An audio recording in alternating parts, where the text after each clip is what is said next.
Hola, muy buenas tardes, grupo. Espero que estén muy bien, muy bienvenidas, bienvenidos, bienvenides a esta cuarta sesión del Seminario en Estudios de Género, Teorías Contemporáneas y Acción Política. Bueno, pues siempre un placer verles, o bueno, al menos saber que están allá atrás de su cámara apagada. Pues nada, recordarles que este espacio es abierto, gratuito, normalmente es presencial, pero bueno, dadas las condiciones que ya conocemos y reconocemos, estamos ofreciendo nuestro seminario por la vía virtual. Esta sesión es audiograbada porque se retransmite los días lunes, es decir, el lunes posterior a las sesiones de este seminario. Esta promoción ya es la quinta promoción, 5 años consecutivos de haber lanzado este seminario. En esta ocasión tiene la particularidad de que las personas ponentes son aquellas personas mejor evaluadas a lo largo de estos 4 años. Dicho lo anterior, están en un espacio que va calado, va probado y recomprobado. Es un espacio que hacemos con muchísimo cariño, con mucho amor, y igualmente las personas ponentes vienen a ofrecernos todo su trabajo de manera gratuita y bueno, pues ustedes sabrán, tremendas personajes y personajes son quienes nos acompañan en este espacio. Este seminario está adscrito a la Universidad del Claustro de Sor Juana y en ese sentido les damos la bienvenida a nuestro querido claustro y bueno, pues que más bienvenida es decirles, están en su casa, pero eso es de manera literal, ¿no? Pero bueno, en el fondo también es decirles que la Universidad del Claustro de Sor Juana es su casa. Bueno, pues tengo el placer enorme y gigantesco de presentarles al equipo de trabajo. Gracias a este equipo de trabajo, que es un grupo multidisciplinario de diferentes carreras de la Universidad del Claustro de Sor Juana, es que este espacio funciona y de esta manera. Por acá tenemos a Naomi Bernaldez, ella es estudiante de Derechos Humanos y Gestión de Paz. Hola. Acá tenemos a Alma Ortiz, ella es estudiante de Derecho, igual de nuestra querida universidad. Hola. Tenemos por acá a Mitzi Ruiz, ella es estudiante de Estudios y Gestión de las Artes, ¿no es cierto? Corrígeme, ¿cómo se llama tu carrera, Mitzi? Estudios de Historia de las Artes. Hola. Gracias, Mitzi. Por acá está también Salma, que estudia la misma carrera que no puedo pronunciar que Mitzi. Hola. Y por último, ¿ya llegó Sabrina? No, ¿verdad? Ok, por último les presento a Dafne Ingrid. Ella es la veterane de este grupo, nos acompaña desde el principio y hasta el final. Hola, In. Ella es egresada de comunicación. Estás muteada. Hola a todos, todas, todes y qué un gustazo estar por acá. Muchas gracias. Y bueno, pues nos faltan en este momento Sabrina, que también estudia en el Colegio de Arte, Aaron Esquivel y Rodrigo Fernández. Sabrina Bonanomi, no dije su apellido. No están en este momento, pero bueno, en cuanto lleguen voy a pedir que abran su micro para que les conozcan. Bien, grupo. Mitzi, ¿necesitamos hacer algún aviso parroquial? No, quizás nada más que recuerden que en el chat pueden poner sus comentarios y preguntas para después leerlas. Perfecto, muchas gracias. Sí, la dinámica va a ser precisamente la que nuestro ponente, que ya en breve voy a presentar, disponga, ¿no? Cuando él nos diga que está listo para compartir con ustedes, el público, ya sea por medio del chat o abriendo micrófono y compartiéndolo de manera mucho más directa, estaremos en condiciones de hacerlo. Y bueno, sin más, ahora sí, la entrada esperada. Con ustedes, el doctor Ignacio Lozano Verduzco, un gran amigo, un gran colega, amigo además del claustro, que desde nuestra primera promoción ahí anda con nosotras y nosotros. Hola Nachito, muy bienvenido a tu espacio. Hola, hola, muchas gracias. Bien, pues voy a permitirme leerles una brevísima semblanza de Nacho. Y a continuación, tendido, estamos aquí por ti, Nacho, muchas gracias. Bien, Ignacio Lozano Verduzco. Él es doctor en psicología por la Universidad Nacional Autónoma de México. Es profesor titular de tiempo completo en la Universidad Pedagógica Nacional e investigador nacional nivel 1. Es autor principal de 2 libros sobre masculinidades y violencia, uno de los cuales se tradujo al inglés, y de un diagnóstico sobre la discriminación y violencia hacia la comunidad LGBTTI. Coeditó un libro sobre hombres migrantes y VIH, publicado por el Centro de Investigación y Educación en Género y Sexualidad en San Francisco, en donde también realizó una estancia de investigación doctoral.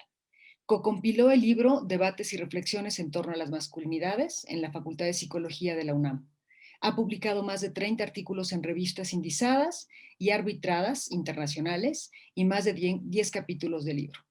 Forma parte de 3 redes de investigación internacionales que se dedican al estudio de la migración, la salud y bienestar social.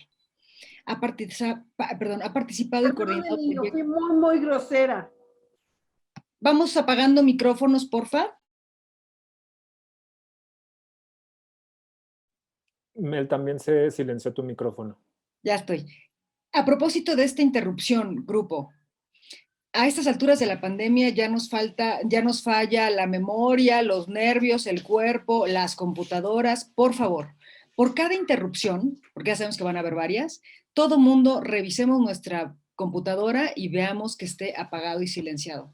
Es súper molesto que ocurran estas cosas y nos desconcentran, por favor.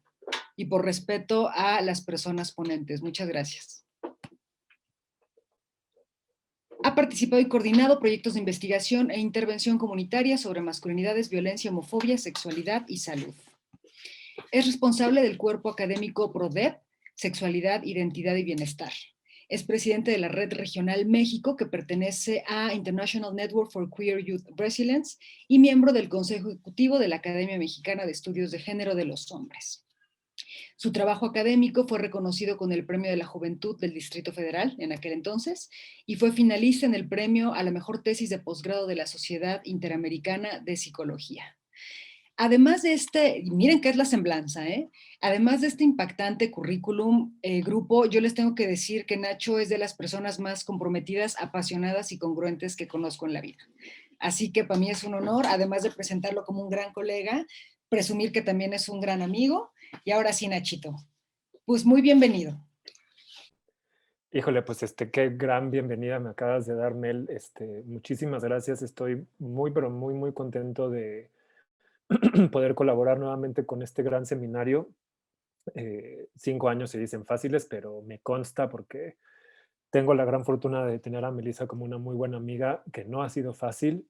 Aprovecho para felicitar a Mel y a todo su equipo, a todas las personas que han colaborado, porque me parece un espacio de formación súper pues comprometido y fuerte, y sé que mucha gente ha pasado por ahí y ha salido con nuevos saberes y nuevos conocimientos. Entonces, pues muchísimas felicidades y muchísimas gracias por invitarme nuevamente a escuchar pues el choro que tengo que decir, que a veces yo siento que es más choro que otra cosa. De verdad me da muchísimo gusto estar con ustedes. Me da mucho gusto ver Estoy viendo a 3 egresadas de la especialización en educación integral de la sexualidad de la primera generación. Qué gusto verlas por aquí. Grandísimas estudiantes, y sé que son grandes educadoras integrales de la sexualidad, entonces qué gusto. Y pues mucho gusto también ver, aunque sea por nombre e imagen, a todas las demás personas. Pues muy bien, voy a empezar a compartir mi pantalla. Entonces, denme un segundo.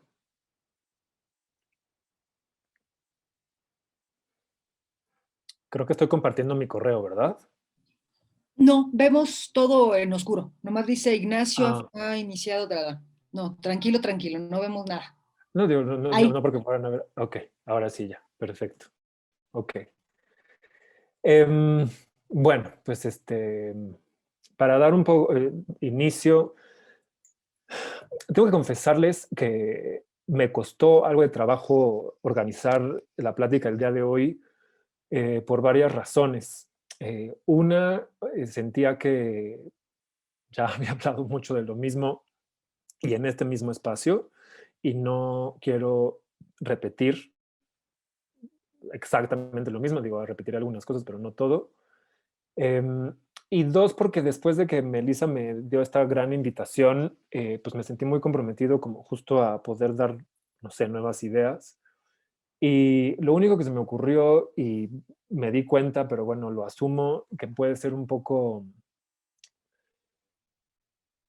egoísta, tal vez, ¿no? Como hacer una especie como de recorrido del trabajo que he realizado en torno a la sexualidad y el género.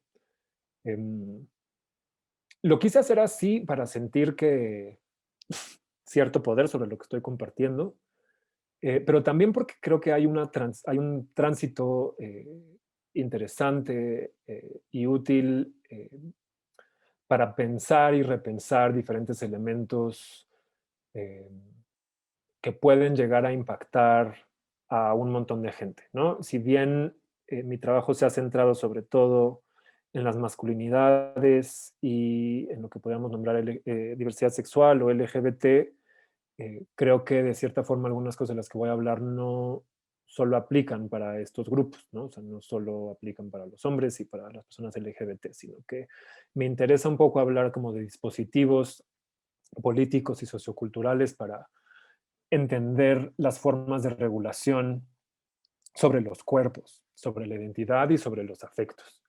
Entonces, justo por eso se titula de la homofobia a los afectos y la identidad, y a pesar de que hablo como de estas cosas que yo entiendo como dispositivos políticos, lo aterrizo sí en estas como dos categorías, ¿no? Lo gay y las juventudes LGBT. Entonces, bueno, pues yo inicié investigando sobre homofobia un poquito antes del 2009, y mi interés de estudiar la homofobia tenía que ver con lo que les vengo platicando. Justamente que me parecía un fenómeno que estaba jugando un rol de regulador social, de regulador de las subjetividades, y me interesaba conocer cómo es que se podía gestar un dispositivo, un fenómeno de esta manera, es decir, cómo se gestaba una forma de exclusión y de marginación social constante y permanente sobre los cuerpos en general, pero sobre ciertos cuerpos y sobre todo sobre ciertos deseos en específico. Al investigar sobre la homofobia, pues bueno, ahorita compartiré un poco de los hallazgos de esos proyectos, pero me condujeron a la idea o la noción de identidad, es decir, sobre la manera en que nos concebimos, la manera en que nos entendemos y entendemos nuestro mundo y nuestra vida. Y mi interés sobre todo fue la exploración de la identidad sexual e identidad de género, hablando como de estos dos grandes sistemas sociopolíticos, género y sexualidad. Y de ahí, digamos que me continuó interesando esta forma de regulación, esta forma de este régimen que rebasa la noción de individualidad, que regula de muchas maneras cambiantes y complejas la expresión del género y la sexualidad, desde dos instituciones sociales específicamente, la escuela y la familia. Y un poco ahí, buscándolo y sin buscar, salió, digamos, como este gran concepto que, aunque me asigno a él en ciertas ocasiones, no me deja de parecer problemático, que es lo LGBT, ¿no? Entonces, ¿cómo estaban siendo afectadas las personas LGBT en la vivencia de su identidad y de su deseo a partir de estos regímenes, sobre todo el régimen del género y de la sexualidad?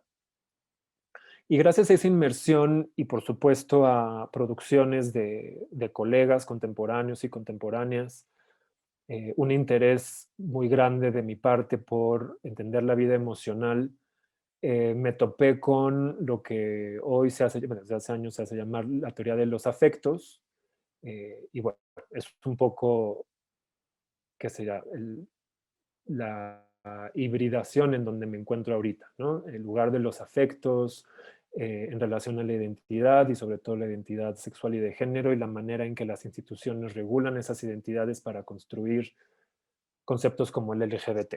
Espero que estas ideas que estoy compartiendo ahorita inicialmente puedan ir quedando claras conforme vayamos avanzando y si no, con todo gusto, quiero dejar tiempo para preguntas, respuestas, comentarios, pero más que preguntas y respuestas, alguna especie de diálogo que, aunque tal vez este dispositivo digital no es el más adecuado, creo que lo podemos lograr. Entonces, bueno, yo soy psicólogo, como ya bien saben. Yo me formé en una escuela con una tradición muy cognitiva, muy conductista, muy experimental, vaya, muy positivista y durante mucho tiempo me encantaba, estaba convencido de que la academia y lo que llamamos ciencias solo podía existir desde esa lógica y gracias a mi inmersión en los estudios de género y sexualidades que fui flexibilizando y transformando esa forma de pensamiento. Pero quiero decir esto porque inicialmente la forma en que yo concebí esta idea de homofobia fue como actitudes negativas hacia la homosexualidad. Yo lo entendí de esta forma justamente por mi formación psicológica. Creo que la noción de actitud es una de las propuestas más fuertes desde la psicología social.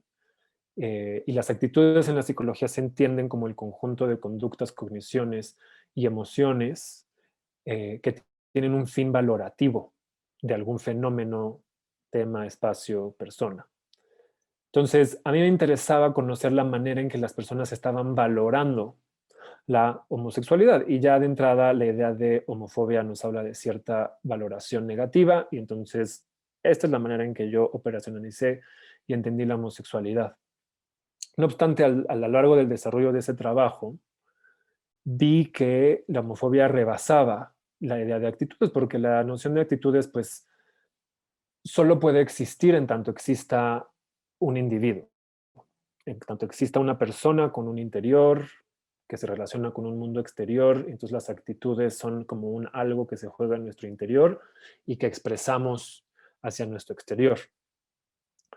Con el paso del tiempo, y ahorita platicaré un poquito de esos resultados, y a partir de esos resultados es que más bien voy encontrando que la homofobia sí puede expresarse en actitudes negativas, sobre todo, pero que me parece que es más que eso. No es que las actitudes se gesten, se inventen, se crean y se produzcan en este individuo como si estuviera aislado de un todo, ¿no? Al contrario, me parece que la homofobia es algo que se gesta en los espacios intersubjetivos, en esta aparente distinción de lo interior y lo exterior. Y desde ahí tendríamos que entender la homofobia como un dispositivo, es decir, como un régimen, como un discurso, como una serie de saberes que se mueven constantemente y que permiten distinguir a la heterosexualidad de la homosexualidad y que sobre todo permiten distinguir a las personas que sí son hombres de verdad, es decir, que encarnan una serie de normas que se apegan a un ideal regulatorio del género. También me parece importante porque uno de mis intereses profesionales tiene que ver con la salud, sobre todo la salud mental y la salud emocional, es que en tanto este dispositivo existe y permite esta distinción entre lo hetero y lo homo y entre lo masculino y lo femenino, lo que hace también es desplegar una serie de estresores únicos. Estresores únicos que son dirigidos a ciertos cuerpos con ciertas expresiones. Y con estresores únicos me gustaría que pensemos que sí podemos entender que la vida hoy en día está llena de una serie de estresores. Es decir, el estrés, si es que no vivimos con él diario, como es mi caso, tenemos una relación más o menos constante con el estrés. Con estresores únicos estaríamos refiriéndonos a fuentes de estrés que son particulares para ciertas condiciones de subjetividad. como pueden ser los cuerpos racializados, los cuerpos gordos, los cuerpos con lo que nombramos alguna forma de discapacidad. Es decir, las personas que no encajamos necesariamente en lo que se nos enseña toda la vida de lo que es una persona funcional, estaríamos enfrentándonos a estos estresores únicos que lo que hacen es generar un bagaje que tiene efectos en el bienestar, en la salud y en la identidad. Estos estresores existen y tienen lugar gracias a que hay una función de estigma, pues, hay un marcaje de ciertos cuerpos y ciertas expresiones que conducen a su exclusión y marginación. Y es esta marginación lo que va a conducir a ciertas problemáticas que al Estado y a la salud pública le pueden llegar a preocupar. En este proyecto también encontré que la homofobia suele ser expresada con mayor frecuencia y con mayor intensidad en hombres, en personas que practican alguna religión, no en personas que se nombran dentro de alguna religión, sino que practican alguna religión, es decir, acuden a un servicio religioso con cierta frecuencia. Entre más frecuente era esta asistencia al servicio religioso, más altos los niveles de homofobia. Que, que las personas que tienen lo que se puede llamar, que a mí no me encanta, pero en ese momento así lo estudié, con rasgos de género masculinos y femeninos negativos. Con rasgos me refiero a, es un concepto también muy psicológico que refiere a algunas características de nuestra personalidad, aquello que nos hace singulares, únicos, únicas, irrepetibles. Y desde esta lógica, pues lo que vimos que podría ser prudente hacer es entender no solo los rasgos como capaces de ser categorizados en masculinos y femeninos, sino también en positivos y negativos, que no es más que clasificarlos en lo deseable e indeseable, ¿sí? En rasgos que socialmente son deseables o socialmente indeseables.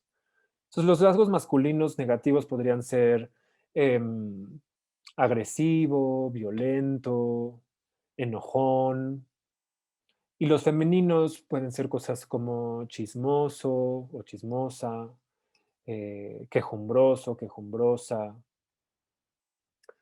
También encontramos que las personas de arriba, de más o menos, bueno, encontramos una relación entre homofobia y edad que era positiva. ¿Qué significa esto? Que a mayor edad, mayor homofobia. Pero sobre todo se marcaba más con personas arriba de 60 años y encontrábamos lo contrario entre la homofobia y los niveles educativos, que a mayor nivel educativo, menores los niveles de homofobia. Entonces, bueno, desde este trabajo, digamos, para mí fue importante decir, ok, ya sabemos, ya hay datos, ¿sí? Dentro de esta lógica científica hegemónica que nos dicen y con los que podemos casi ya afirmar que la homofobia sí existe, ¿sí? Que tiene relación con el género, con la manera en que nos vivimos hombres y mujeres y con otra serie de condicionantes sociales, como los que ya platiqué. Entonces yo me planteaba si en efecto la homofobia implica estos estresores únicos, es decir, formas de estigma que marcan a las personas y solo a ciertas personas, y este marcaje excluye que esas personas tengan oportunidad de socialización, entonces, ¿cómo es que afectan las formas de discriminación basadas en el sexo y el género al desarrollo de la identidad de las minorías? ¿Qué quiero decir con esto? ¿Cómo es que esta homofobia, es decir, como una forma de discriminación que tiene sus razones de existencia basadas en el régimen del sexo y del género, cómo pueden impactar, cómo pueden afectar la forma en que las personas de diferentes minorías pueden llegar a vivirse, en específico las minorías sexuales y de género? Ese es un poco como yo llego a la noción de identidad. Y cuando yo empiezo a investigar la identidad, nuevamente, soy psicólogo, entonces mi primera referencia es la psicología. lo que empiezo a encontrar es una serie de propuestas que indican que la identidad tiene un desarrollo, un principio y un final, ¿sí? ¿Qué es esto? Una línea, es un desarrollo lineal. Entonces, en psicología se habla, por ejemplo, de etapas, ¿no? O de conflictos. Entonces, si yo quiero avanzar en las fases, en las etapas de desarrollo identitario, necesito pasar por primero unas, luego otras y luego otras. Yo no puedo saltarme una etapa, porque lo que se dice ahí desde la teoría más clásica es que cuando pasa eso, pues entonces hay un problema ahí, ¿no? Con la persona. Hay un problema en la identidad, hay un problema en la personalidad, que se va a manifestar de manera desagradable para la vida de la persona y lo que hay alrededor. Esto mismo lo encontré en algunas de las propuestas del desarrollo de la identidad homosexual, que cabe resaltar han sido duramente criticadas. Entonces, estas propuestas, lo que decían, o bueno, siguen diciendo, es que las personas homosexuales pasamos por una serie de etapas que nos permiten llegar a una suerte de felicidad, ¿no? O de estado ideal en nuestro mundo. Y a mí algo de eso me asustaba y me preocupaba.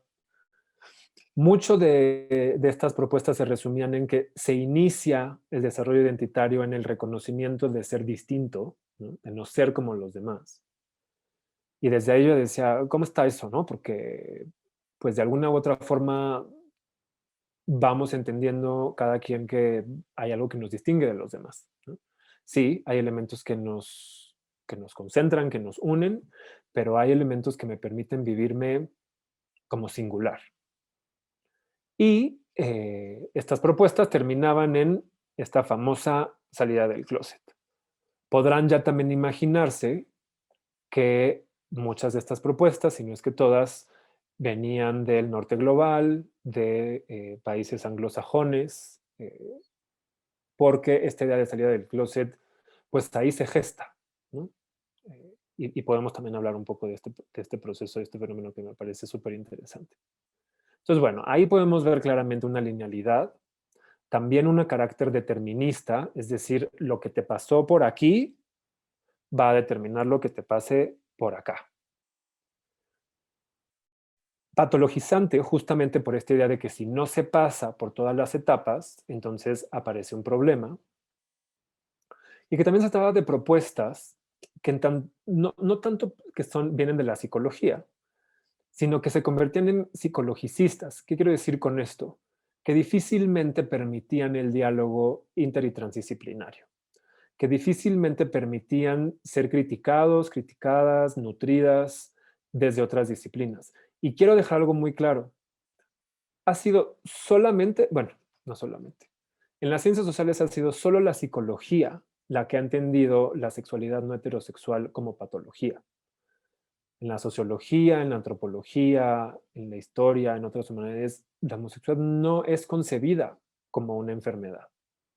Es más bien desde las disciplinas ¿no? Medicina, psiquiatría, psicología, que se construye este carácter patológico de la no heterosexualidad y de la no cisgeneridad.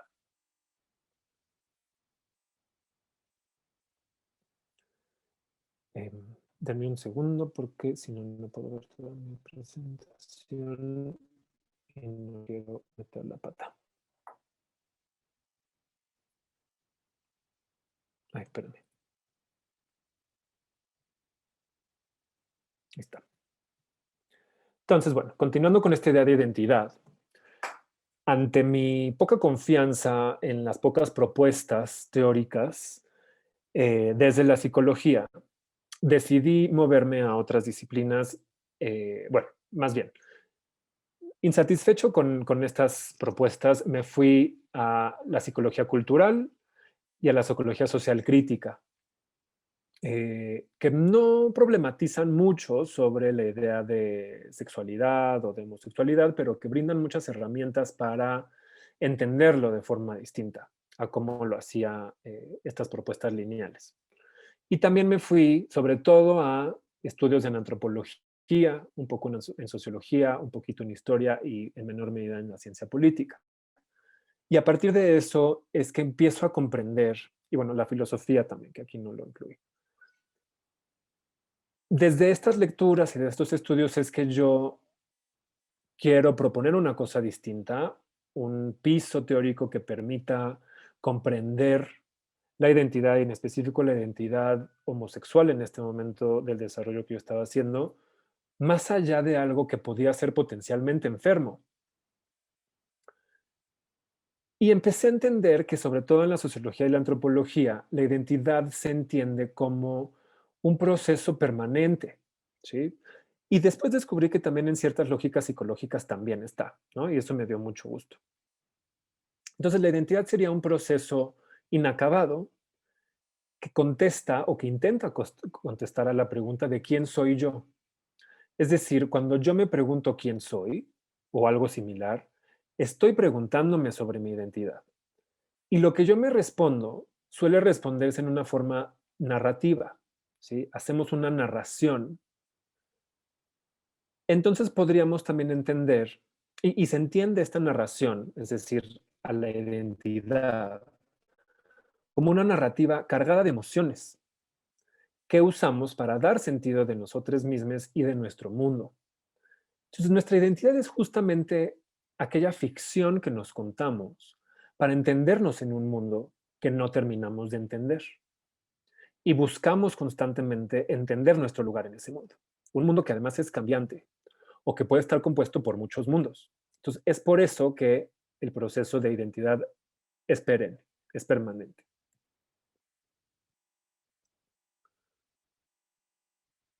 Y bueno, para poder contestar a esa pregunta de quién soy yo, necesitamos concebir al sujeto como un sujeto, como un cuerpo que está constantemente relacionándose con una serie de referentes, con objetos, con discursos, con artefactos, ¿sí?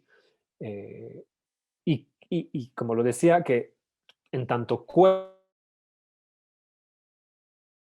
que somos, capacidad de interaccionar con esos objetos, interaccionar con esos discursos. Y es en esta interacción que se van gestando, construyendo y consolidando una serie de significados sobre esos objetos, ¿sí? Sean estos abstractos o físicos. Entonces, yo puedo relacionarme con un objeto como esto, ¿no? Y a través de esa interacción yo voy entendiendo sus funciones. A través de la interacción con otras personas, tal vez más diestras en el uso de este objeto, yo voy aprendiendo no solo cómo se usa y con qué fines, sino también voy aprendiendo cómo se le nombra. Entonces, cuando la gente dice lápiz, yo ya sé, puedo representarme un objeto que tiene ciertos usos y ciertas prácticas. Ahí la idea de construcción de significados. El asunto, y esto es algo que a mí me gusta mucho que nos dice el interaccionismo simbólico, es que si bien esos significados vienen de un aparente exterior, de una serie de lógicas sociales, cada quien le da o le imprime un significado particular. Si yo, por ejemplo, les dijera ahorita, cierren los ojos e imagínense una silla, yo creo que todos y todas aquí podríamos pensar en un objeto que tiene generalmente 4 patas y en el cual nos podemos sentar y descansar. Pero tal vez alguien se imagina una silla que no tiene 4 patas, que tiene 3 o que tiene 5. Tal vez alguien se imagina una silla de madera y alguien más imagina una de metal. Ahí justamente son estas construcciones de significados que tienen un matiz singular, ¿sí? En este sentido, es esa interpretación subjetiva la que atraviesa el cuerpo. Es decir, es a través de mi interacción corporal con otros objetos que se ciñen una serie de significados. Y esto a mí me parece importante para pensar la identidad, porque si la identidad es esta narrativa que yo me hago para entender mi mundo, entenderme a mí y contestar a la pregunta de quién soy yo, entonces yo me hago de referentes en mis diferentes contextos, en los contextos más inmediatos. Contextos como mi familia, contextos como mis travesías escolares, ¿sí? Contextos como el de las amistades, que sin proponérselo y posiblemente sin darnos cuenta, nos enseñaron mucho sobre el mundo que ocupamos y nos enseñaron una forma de entender y de mirar ese mundo, incluyendo la sexualidad y cómo se ejerce o cómo se debe ejercer. Entonces, aquí me parece importante, a mí me ha parecido útil pensar la lógica de la identidad en la intersección de tres elementos o tres fenómenos: la experiencia, la narrativa y el discurso.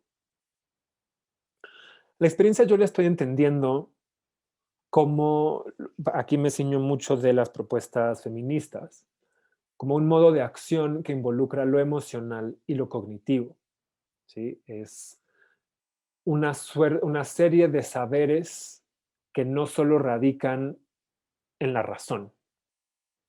La experiencia también tiene una dimensión fundamental que rebasa nuestra capacidad racional. ¿Esto qué significa? Que es una forma de conocimiento a partir de lo percibido. Es decir, solo podemos entender el mundo a partir de nuestros sentidos, los que nos funcionan, ¿no? Vista, tacto, olfato, sabor, etcétera. Oído. Entonces, esto permite generar una conexión entre mi cuerpo y este mundo supuestamente externo. La experiencia sería algo que se juega constantemente dentro de esto interno y externo para rebasar esa dicotomía. Entonces, me parece muy importante pensar a la identidad fuera de la lógica social personal, aunque es muy útil, puedes pensarlo así, o interna-externa. La identidad implica un espacio que conecta ambos, ¿sí? Y que esta distinción es meramente analítica, diría yo. La narrativa, yo la entiendo como una forma en que podemos reflexionar sobre la experiencia, ¿sí? La narrativa identitaria es lo que constituye a un yo, ¿sí? Lo que yo soy, lo que yo siento que soy, a mi conciencia, pues. Y además orienta mis acciones y mis emociones. Pero además esta narrativa depende de mi apropiación lingüística, ¿sí? De la gama de lenguaje a la que yo tengo acceso. Yo siempre uso el mismo ejemplo que puede ser muy burdo, pero creo que es muy claro. Una persona que ha vivido toda su vida en una zona como Tepito, pues narrará su experiencia y su identidad de una forma muy distinta a la que lo narraría una persona que vive tal vez en Polanco o en Santa Fe, ¿sí? Las palabras que tienen a su alcance y que se propian y que usen van a ser muy distintas, aunque vivamos en la misma ciudad. Algo que me parece muy interesante de la experiencia, como bien ya dije, es que no solo se refiere a lo que soy capaz de razonar. El asunto es que gran parte del lenguaje está o recae, digamos, o se produce desde nuestras capacidades racionales, ¿sí? Es decir, requerimos de unos procesos cognitivos para poder hablar. También podríamos argumentar que se requieren de emociones, pero hay elementos de lo emocional que rebasan nuestra cognición y rebasan nuestra capacidad de habla. Y aquí ya le estoy haciendo un guiño a la idea de afectos. Y esta gama lingüística, lo que soy capaz de decir, también depende de los discursos que tengo a mi alcance, ¿sí? Yo no entiendo discurso como lenguaje. El discurso lo entiendo como los usos particulares de habla que tienen el fin de construir realidades, ¿sí? También podemos entender el discurso como una serie de saberes institucionalizados. Lo que escuchamos en nuestras familias, en las escuelas, son discursos, porque despliegan posibilidades de realidad y clausuran otras. El discurso también es performativo en el sentido en que el uso de la palabra implica una acción y que el uso de ese discurso produce aquello que nombra, ¿sí? Y es desde ahí que el discurso estructura nociones de mí mismo, de lo que yo puedo ser o lo que yo puedo llegar a ser, las posibilidades de existencia. El uso particular que yo haga de esos discursos se traduciría en la narrativa, esa ficción que yo me cuento para entenderme en un mundo particular. Entonces, sí, la narrativa depende de la experiencia, es decir, de lo que de lo que mi cuerpo está atravesando, pero que solo puede ser expresado a partir de los discursos. Entonces, bueno, eso para hablar un poquito de lo identitario, ¿sí? Ahora, para movernos un poco en el terreno de esto de lo LGBT, ¿no? Que sabemos que se refiere a lesbianas, gays, bisexuales y trans, y por supuesto las demás letras que se han sumado en los últimos años, transexual, travesti, transgénero, intersexual, asexual, queer y más, ¿sí? Entonces ya es una gama amplia de identidades. O quién sabe qué tan amplia. Me parece que para poder entender un poco, porque creo que sería muy limitante solo entender lo LGBT como esas identidades, vale la pena retomar un poco de la historia reciente para entender que se trata de un concepto que surge en realidad por ahí del 2000, si no es que un poco antes, ¿sí? Y surge por esas fechas cuando,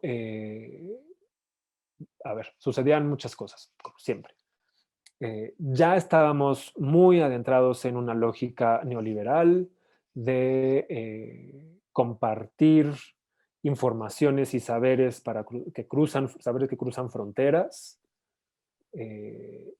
Y como ha sucedido para muchos casos de la disidencia sexual en México, pues se trata de una importación anglosajona, que en México se ciñe o que adquiere su fuerza también por el auge de un discurso sobre los derechos humanos que tuvo lugar en los años 90. Y también refiere a un estilo de vida. Y a mí esto me parece importante, ya no recuerdo si tengo otra diapositiva al respecto, pero si no la voy a decir desde ahorita. LGBT en México, durante mucho tiempo, hoy yo ya pongo esto en duda, pero creo que es importante retomarlo, no refería tanto a una orientación sexual o una identidad de género. Refería más a un estilo de vida. Y aquí sí me remitiré un poco a la historia de la noción de gay, porque esta idea de LGBT ha sido sobre todo muy acogida por hombres gays, hombres bisexuales y también por mujeres trans. Más o menos a mediados de los 80 aparecen dos crisis en México, una crisis económica y la crisis del VIH, que como bien sabemos, pues afectó muchísimo sobre todo a hombres homosexuales. Y que además se negó la existencia del VIH en México y después de que se negó, se llegó a clasificar a las personas con VIH y con SIDA, más bien al VIH como un castigo divino en contra de los homosexuales. Esto lo dijo un funcionario público de la Secretaría de Salud en los 80. Entonces, no hubo muchos esfuerzos estatales para atender la problemática causada por el VIH. Pero es sobre todo a partir de la crisis económica de los 80 que un grupo muy específico y bastante pequeño de hombres que no estaban casados, que no tenían hijos ni hijas ni hijes, que les beneficia a estos hombres. Es decir, estamos hablando de hombres homosexuales, hombres que no deseaban casarse, que no tenían una relación de pareja con una mujer y que no seguían el modelo de familia, aunque tal vez lo deseaban. Beneficia a estos hombres y dada la crisis del VIH, que tiene que ver mucho con la homofobia, lo que hacen es empezar a viajar a Estados Unidos, a las grandes mecas gays de Estados Unidos, como Nueva York, como Los Ángeles, como San Francisco, Chicago, por nombrar algunas, pero son las principales. Y ahí con lo que se encuentran es justo en esta idea de interactuar con objetos e ir apropiándose de sus significados, con lo que se encuentran es con vida nocturna y vida social destinada específicamente a ciertos hombres, a hombres homosexuales, llamados gays en Estados Unidos. Antes de esto, el concepto gay no existía en México, ¿no? Si nosotros hablamos, por ejemplo, con activistas de ese entonces, nos van a decir, nosotros nos decíamos homosexuales porque eso era reivindicativo, porque homosexual se usaba sobre todo para patologizar, ¿sí? Entonces, se apropiaban del concepto homosexual para nombrarse a sí mismos.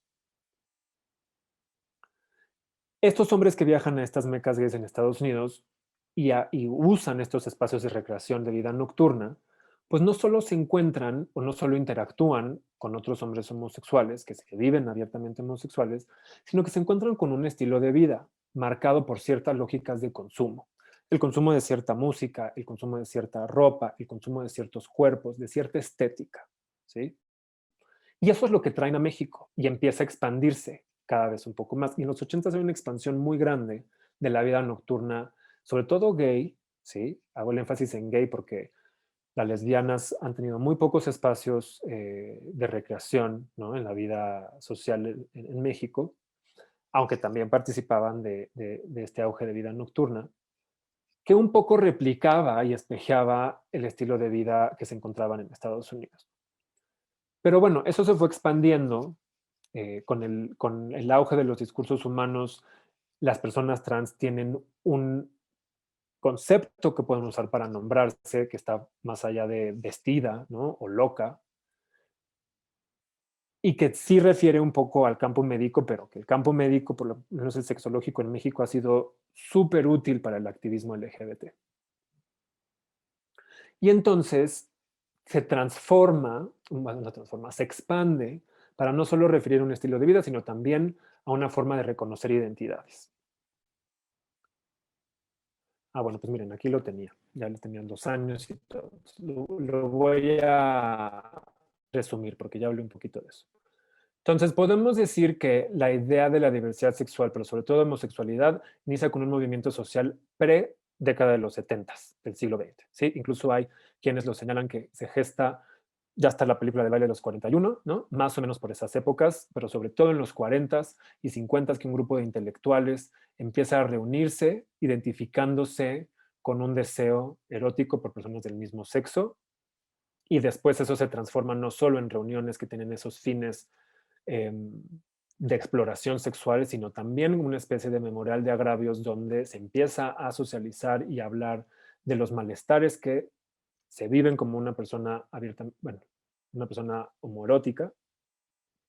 Movimiento social que tiene su nacimiento político en 1978, cuando una comitiva de personas autonombradas homosexuales conforma o forma parte de la marcha de los 10 años de la conmemoración del 2 de octubre y la conmemoración de la Revolución Cubana. Ahí ya se habla de un nacimiento político en la medida en que es una comitiva organizada de personas con una serie de peticiones y de agenda que le presenta al Estado, ¿sí? Y que es gracias a esto que empiezan a organizarse marchas, ¿sí? Que son más o menos atropelladas, pero que empiezan a gestarse. Y aparece el VIH. Aquí tengo que checar bien la fecha, pero según yo es el 83, si me equivoco es el 84, donde viene a cambiar por completo la idea del movimiento que se estaba gestando de la disidencia sexual, porque la gente se empezaba a morir, porque se enfermaba sin saber de qué, nadie sabía bien cómo tratar esta enfermedad y se moría. Y esto implicaba un montón de cuestiones en derechos civiles, porque entonces, ¿dónde está el derecho a la salud? ¿Sí? Y también porque muchas parejas de hombres, donde había una persona que fallecía, la persona que se quedaba viva no tenía manera de comprobar o reclamar que los bienes compartidos con su pareja, bueno, uno no podía comprobar que eran pareja y no podía comprobar que los bienes, las propiedades de las cuales usaba, también le pertenecían. ¿Sí? Pasó mucho e incluso he escuchado de casos donde sigue pasando. La familia de la persona fallecida reclamaba todas las propiedades y dejaba al viudo pues en desamparo. ¿Sí?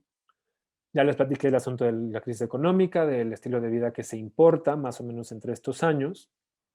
y ya les platiqué un poquito del auge de los discursos de derechos humanos en los 90, que da lugar a este concepto de diversidad sexual que seguimos usando hoy en día, ¿sí? Esto viene de la lógica de derechos humanos en los 90, que es bien importante para nuestro país porque es cuando empieza a gestarse toda la idea de discriminación y la idea de que no queremos la discriminación. Entonces se empieza a preparar la ley federal para prevenir y eliminar la discriminación, que da lugar al CONAPRED y que se aprueba en 1999. CONAPRED empieza a existir en el 2000 y una de las primeras enmiendas que tiene es una campaña contra la homofobia, que tiene efectos bien importantes a nivel social, político, cultural y psicológico en nuestro país. Si ustedes se acuerdan, durante muchos años hubo este eslogan de la homosexualidad no es una enfermedad, la homofobia sí. Esa era la campaña del CONAPRED. Entonces hace un giro, tuerce esta idea de patologización. Y en esa torcedura empiezan a abrirse más espacios para las identidades sexuales disidentes, conocidas también como de diversidad sexual. No es el propósito de hoy, pero también podemos platicar de los significados en torno a este concepto de diversidad sexual y al de disidencia sexual. Y bueno, es gracias a esto, a lo que pasa en los 2000, que empiezan a aparecer una serie de cambios legislativos y políticos en diferentes zonas de México, como por ejemplo la ciudad de Chihuahua, que permite no el matrimonio, pero sí una forma similar de unión entre personas del mismo sexo en el 2007. Algo similar pasa en el entonces Distrito Federal. Y eso da lugar, cabe aclarar que ya se llevaban varios intentos desde más o menos el 2000 por legislar las uniones entre personas del mismo sexo que no eran fructíferas hasta el 2007, y que en el 2009 se aprueba un cambio en el Código Civil del Distrito Federal para permitir el matrimonio y la adopción entre dos personas independientemente del sexo que se les haya asignado o con el cual se identifican. Ahora, podemos pensar que estas transformaciones han sido sumamente benéficas, no lo voy a discutir, pero me parecería ingenuo pensar que no ha habido otros efectos, ¿sí? Y aquí quiero hablar un poco de lo que se conoce como pinkwashing y la homonorma, ¿sí? El pinkwashing se refiere a esta idea de lavar las cosas, lo social, lo político, con rosa, refiriéndose a lo LGBT, y entonces decir, aquí sí aceptamos, aquí sí somos incluyentes, ¿sí? Y como somos incluyentes ya no nos vamos a preocupar por ninguna otra cosa, ¿sí? Ejemplo muy claro. Hace unos años se declara a la Ciudad de México como gay friendly, ¿sí? ¿Por qué? Porque atrae turismo LGBT, porque hay espacios de esparcimiento. ¿Y qué genera esto? La invisibilización de los transfeminicidios, la invisibilización de los crímenes de odio en contra de mujeres lesbianas, de hombres gays, de hombres homosexuales, que la mayoría de las veces quedan impunes y sin investigación, ¿sí? Y la homonorma nos referirá a las lógicas de convivencia, a las normas que regulan esa convivencia en los espacios LGBT. Y yo creo que son estos cambios legislativos, sociales y políticos los que han de alguna manera contribuido a esta invisibilización de los verdaderos malestares que nos afectan, ¿sí?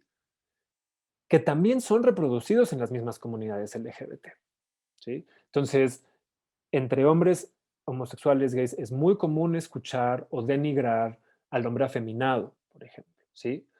A la mujer masculinizada, a la machorra, ¿sí? A las lesbianas butch.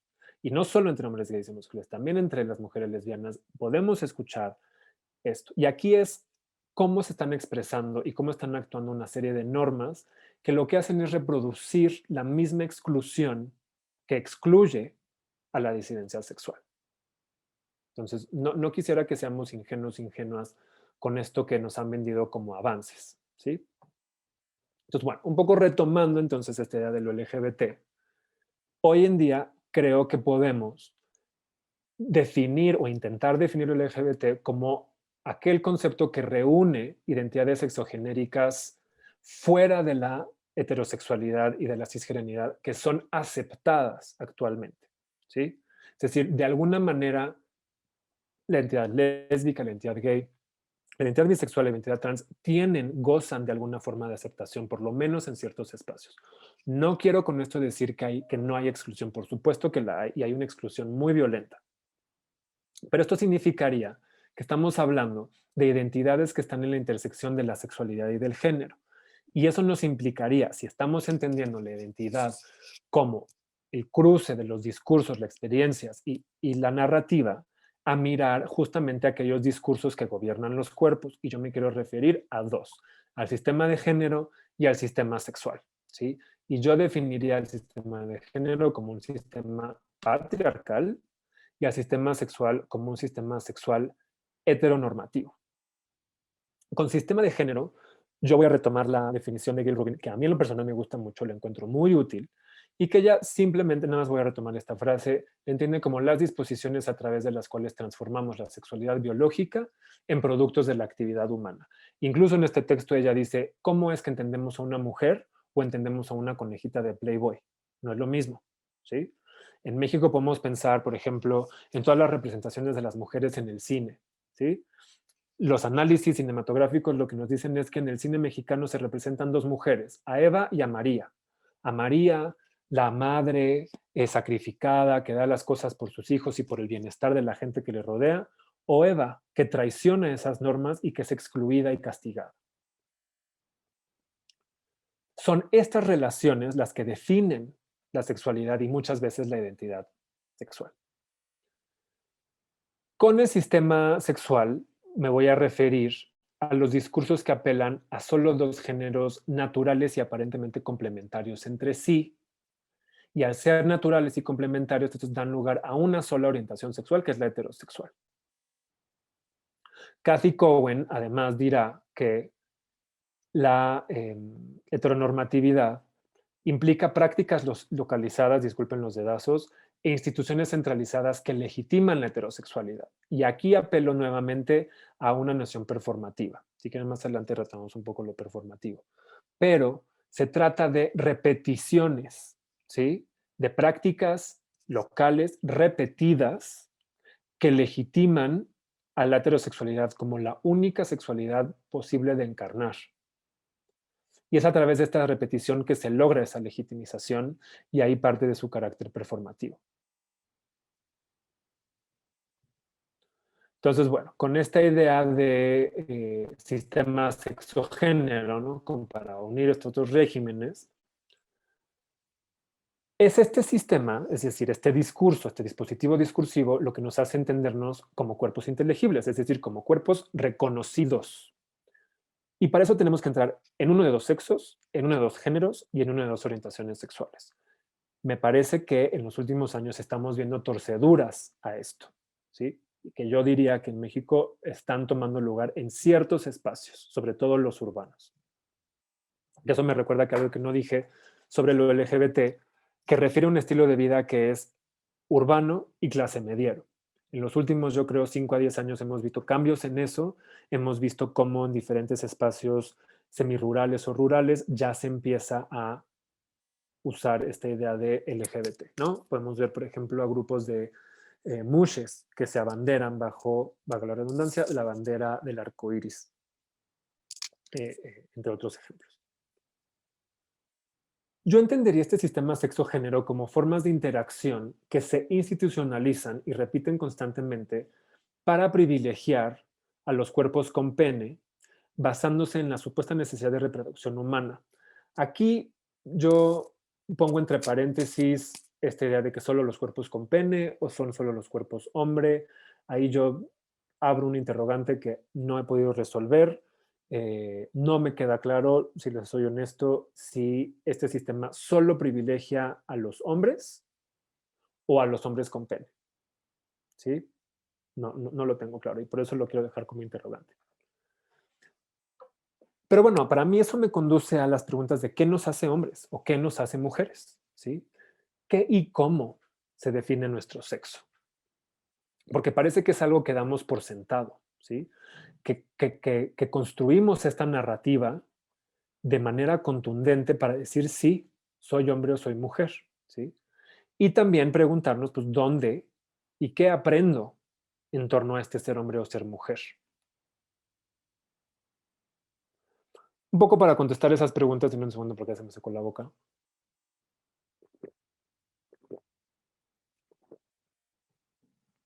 Podemos pensar, si nos vamos, generalmente cuando estamos en sexo, nos vamos a lo biológico, ¿sí? Yo incluso podría decir que eso podría ser un error, pero supongamos que nos vamos a ir por ahí.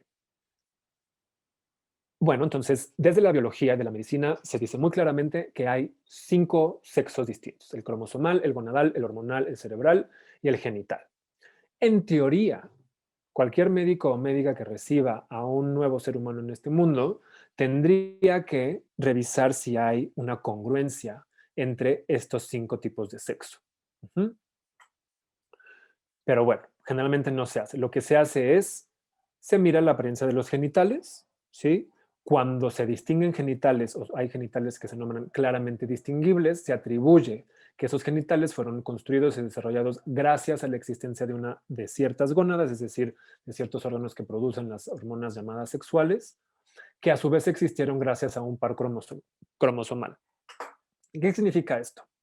Significa que en este mundo nos enseñan que hay 2 pares de cromosomas, que las personas nacemos con un par de cromosomas u otro, XX o XY. Un par cromosomal XX lo que hará es dar instrucciones al cuerpo de construir ovarios.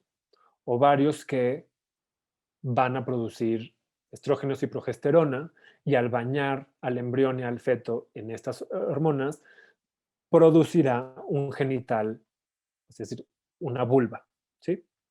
El cambio para el cromosomal XY dará la instrucción de desarrollar testículos que producirán testosterona, que llevarán a unos genitales en forma de pene y testículos. Ese discurso no señala que hay personas que nacen con un cromosoma XXX o un cromosoma XXY, o que personas con XX o con XY pueden tener genitales indiferenciados, ¿sí? Y que la producción hormonal puede ser muy distinta a esta binario. Pero más que eso, ¿sí? Porque tal vez aquí muchas personas pueden tener la certeza de ser hombres o ser mujeres, pues yo les pregunto, ¿quién conoce su carta cromosomal? Es decir, ¿quién conoce qué par cromosomal tiene su ADN? No les puedo ver ahorita, si estuviéramos en persona, por supuesto que espero sus respuestas, pero me voy a atrever a suponer que la gran mayoría de las personas que estamos aquí no conocemos qué cromosomas tiene nuestro ADN. Y sin conocerla, tenemos la certeza, la mayoría, de ser hombres o ser mujeres. Ahí, para mí, esto es clarísimo. Esta certeza de mi identidad como hombre o como mujer es una ficción, ¿sí? Que está nutrida de una serie de discursos que circulan en nuestros diferentes contextos. Y es aquí donde me interesa hablar de performatividad, ¿sí? Y yo me voy a ceñir a la propuesta de Judith Butler, que es la que yo conozco. Butler nos dice, la performatividad implica la repetición, o lo que ella dirá la iteración, de una serie de normas de género. Para Butler, el sexo es una construcción discursiva, no es un hecho biológico. Y es una construcción discursiva que tiene su base en las normas del género. Ejemplo, ¿qué es lo primero que le solemos preguntar a una persona embarazada? Lo primero que se le suele preguntar es, ¿qué va a ser? ¿Niño o niña? ¿Sí? Desde ahí yo ya estoy nombrando a un cuerpo en uno u otro sexo. Nombramientos que son posibles gracias a la existencia de una serie de normas de género. Y cuando sabemos el supuesto sexo de esta persona que aún no existe, desplegamos y repetimos una serie de normas que nos permiten entender a ese cuerpo y que ese cuerpo se entienda en el orden de lo masculino o lo femenino. Entonces, si nos dicen, no, pues va a ser niño, le compramos ropa azul, le compramos cochecitos, estamos esperando que actúe de cierta forma, lo vemos como alguien fuerte. Si nos dicen va a ser niña, entonces le compramos ropa rosa, le compramos muñecas y vamos a definirla y describirla como alguien pacífica y delicada. Es aquí, en el nombrar y el actuar, donde se juega la iteración de las normas. Se nombra y se repita constantemente. La manera en que todos los días nos levantamos y nos preparamos para salir al mundo, cómo nos vestimos, si usamos maquillaje, qué maquillaje, si no usamos maquillaje, cómo nos movemos, qué tipo de palabras usamos, esa es para Butler la repetición de las normas del género que nos convierte en cuerpos inteligibles para la sociedad. Y es a través de esa repetición que se constituye una noción de subjetividad, una noción de qué soy y quién soy. A mí me parece fundamental entender la subjetividad en dos niveles. En el normativo simbólico, que es del que he estado hablando, pero también en el subjetivo afectivo, es decir, el de la experiencia y el de los afectos.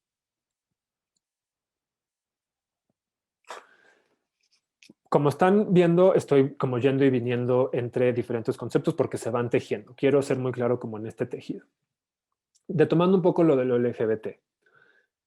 Me parece a mí, solo por fines analíticos, importante distinguir en diferentes órdenes. El deseo, ¿sí? Donde yo hablaría, por ejemplo, de un deseo homoerótico que tiene que ver únicamente con esa fuerza, ese afecto, esas ganas de vincularnos con un otro, un otra, un otre, ¿sí? Que no necesariamente se refleja ni en una orientación sexual ni en una identidad. Es decir, durante mucho tiempo se trabajó pensando que las personas gays y lesbianas eran gays y lesbianas solamente por el deseo que muestran, ¿sí? Eso no sucede en nuestro país. Cada vez sucede más, pero no sucede siempre. Hay muchas personas que viven un deseo homoerótico, que no se viven homosexuales, que no se viven gays, lesbianas, bisexuales, ¿sí? El trabajo de Guillermo Núñez me parece que es muy claro y muy importante para pensar esto. Otro nivel sería la identidad, la identidad de género y la identidad sexogenérica. Es decir, me vivo hombre, me vivo mujer, me vivo no binaria, me vivo trans, ¿sí? Y es esto lo que nos permite categorizar a las personas, ¿sí? Y ahí tenemos que entender que el deseo homoerótico, el deseo de vincularme eróticamente en fantasías, en prácticas, con una persona de mi mismo sexo, rompe con las normas del género y de la sexualidad, ¿sí? Porque rompe con esta idea de la complementariedad del género y del sexo. Y hoy en día yo diría que usamos LGBT para identificar cierto deseo en una orientación sexual gracias a un marco discursivo particular. Pero no quiero que perdamos, quitemos el dedo del renglón en de que lo LGBT también nos está refiriendo a un estilo de vida. Y ahí hay un chiste bastante violento, pero creo que ejemplifica muy bien y tal vez muchas personas lo conocen, de un chico que le dice a su papá, oye papá, pues soy gay. Y el papá le pregunta, ¿te vas de antro todos los fines de semana? Pues no, papá, ok. ¿Y vas a una universidad privada? Pues no, papá. ¿Y tienes un coche último modelo? Pues entonces no eres gay, eres joto, ¿sí? Entonces, ese chiste circuló durante mucho tiempo y con cierta fuerza en nuestros contextos y distinguía esta cuestión. Entonces, ahí retomo la idea de lo clase mediero y lo urbano, de lo LGBT, aunque insisto, el concepto creo que ya ha estado rebasando los marcos de lo clase mediero y de lo urbano. Entonces, bueno, aquí quiero retomar algunas como nociones del trabajo de campo que he realizado para entender un elemento fundamental de la identidad gay, que es justamente el deseo, ¿sí? El deseo como potencia, como fuerza. Y aquí el deseo yo lo voy a entender como, bueno, hay como 4 momentos del deseo del que yo quiero hablar, que es el reconocimiento, la aceptación, la socialización y el rechazo, ¿sí?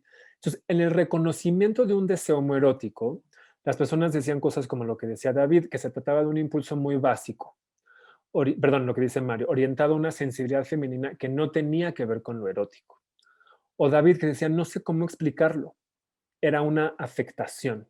O sea, aquí hay un elemento inexplicable del deseo, que yo diría es inexplicable en la medida en que no hay palabras y no hay discursos plurales de identificación que permitan ponerle nombre a ese deseo. Que también tiene que ver, como bien lo señala Mario, con expresiones de género que no se alinean con el supuesto sexo que se nos asignó al nacer. Que tiene que ver con nombramientos, cómo nombramos las cosas que nos están sucediendo y cómo somos nombrados también. porque mucha gente decía es que yo no soy como los demás. Y es esto lo que conduce a una suerte de espacio abyecto. El espacio abyecto sería el encuentro entre la expresión de género como excedente con las normas de género. ¿Qué quiero decir con esto? Lo abyecto en términos de, lo abyecto que afecta el desarrollo de la identidad gay es cuando las expresiones de género exceden lo que las normas del género permiten, ¿sí? Cuando se rebasan, cuando se rompen. Sobre la aceptación del deseo, estoy yéndome un poquito más rápido porque estoy tratando de ser consciente del tiempo. Tiene que ver con lo que decían, cosas como lo que decía Ede. Me siento confundido sobre lo que se había hecho. Él está hablando de cuando él y un compañerito de su primaria se dieron un beso. Se sentí placer en besarlo, pero luego está la parte adulta que te dice que está mal, porque los cacharon dándose el beso y la maestra los regañó y los separó. ¿Sí? Aquí aparece como se toma una conciencia sobre qué implicaciones tiene la expresión de ese deseo. Entonces, aquí tenemos que entender que el deseo en tanto potencia rebasa y excede la capacidad de razonar. Es decir, me sentía confundido, yo no sabía qué estaba pasando porque entró ahí una fuerza racional. Implica una lucha entre el surgimiento del deseo que no es explicado y la apropiación de las normas de género. ¿Qué quiero decir con esto? Las normas de género, es decir, estos hombres lo que reportaban es que sabían que había algo que no podían hacer, que acercarse eróticamente a otros niños y otros hombres no era plausible porque era algo indeseable, porque las normas del género no se los permitían, o porque las personas, los agentes en sus contextos no se lo permitían. Y bueno, están los otros dos elementos del deseo en la identidad gay, que es el rechazo y la socialización. El rechazo es un elemento que está presente a lo largo de toda la vida, ¿sí? En el reconocimiento, en la aceptación y en la socialización. El rechazo está ahí atravesando. Y lo que hace es instalar una moralidad que convence a los hombres de lo que son y lo que hacen está mal, ¿sí? Entonces, el vivir, el entender mi deseo erótico está mal. Y esto se entiende a partir de una serie de discriminaciones y rechazos que son constantes, ¿sí? Todos los hombres y todas las personas LGBT con las que he platicado y que han participado en el trabajo de campo hablan de que en algún momento de su vida fueron adjetivizados con puto, maricón, marimacha, lencha, vestida, y que se usaba eso como insulto para señalarles, identificables como algo indeseado en ese contexto. Y que eso traía vergüenza para la persona y para la familia. Entonces estos hombres crecen con un temor a encarnar lo femenino, pero también con un temor a lo masculino, porque lo masculino es lo que les está enseñando que lo que ellos viven, esta potencia deseante, es incorrecta y es inadecuada. Y esto sucede gracias a que los espacios están alineados de manera heterosexual. ¿Qué quiere decir esto? Que los espacios son entendidos a partir de ciertas alineaciones y entendemos los espacios solo bajo esas alineaciones. Solo vemos lo que esas alineaciones permiten ver. Entonces, si lo que permiten ver es un rechazo de lo femenino en lo masculino, entonces voy a ver lo masculino. Y eso está ligado a una idea de deseo también. Y bueno, en la socialización es muy marcado por el miedo. Las personas que quieren compartir su deseo y compartir qué se están viviendo homoeróticos o homoeróticas, se juega el miedo constantemente, ¿sí? Y es a partir de este miedo que surge una necesidad, una importancia de construir una idea de comunidad, de encontrar a otras personas similares a ella. Y en México, de los datos que los que yo cuento, primero se busca en la familia. Sobre todo las juventudes LGBT hoy en día están buscando esa socialización en la familia. Las generaciones pasadas no. Las generaciones pasadas ni les importaba si su familia sabía o no sabía, si decían, si no decían, y buscaban una sensación y construir comunidad fuera de la familia, ¿sí? Y es esta idea de socialización, esta práctica de socialización y esta idea de comunidad los que permite sentirse libres. Es una libertad que se construye a partir de la identificación con otras personas. Con la identificación de lo que se está viviendo no es incorrecto ni es indeseable. Bueno, esto me lo voy a saltar porque nada más era para hablar de que todo este trabajo está siendo, digamos, es colectivo, es colaborativo y hay personas de diferentes países. Aquí hay algunos nombres, pero bueno, y de un proyecto ahorita internacional que no quiero perder mucho tiempo en ello. Entonces me voy a adelantar porque, para variar, he hecho mucho choro y me tardo más tiempo del que planeo. Quisiera ya entrar un poco más de lleno con estos antecedentes a la idea de juventudes LGBT. Y no quisiera que nos tomemos ese concepto a la ligera. Ya hablamos un poco de lo LGBT, de las implicaciones no solo psicológicas, pero también sociales y políticas que tiene. Y me parece que la noción de juventud también tendríamos que abordarla de esta manera, ¿sí? Nuevamente, yo partiendo de la psicología, por mi formación como psicólogo, la idea de juventud es distinta a la idea de adolescencia. La adolescencia es un concepto que se usa mucho en las ciencias de la salud y en la psicología. Y se entiende como un momento de vida en que se transiciona de la niñez a la adultez, que es caracterizada por cambios cognitivos cualitativos, cambios corporales, de maduración sexual, aparentemente, y que esto conduce entonces a cambios en la personalidad, en las emociones, en los estados de ánimo, como si fueran gobernados única y exclusivamente por los cambios hormonales, ¿sí? Recordemos nuestros momentos en la secundaria y en la prepa. La gente lo escuchó, o por lo menos en la gente con la que he hablado, si lo dicen, ¿no? Que es, ay, bueno, pues es que está siendo adolescente, está siendo aborrecente y los cambios hormonales y no entiende qué le está pasando, ¿no? Culpamos a esta cosa que está fuera de nuestro control para hablar de nuestra personalidad. Esa postura porque la adolescencia se entiende como un fenómeno que es acultural e histórica, como si sucediera en todo momento, en todas partes del mundo. Y que además construye una noción de riesgo, es decir, la adolescencia en nuestro estado y en muchos otros es un grupo demográfico por el cual debemos preocuparnos. No queremos que las adolescentes se embaracen.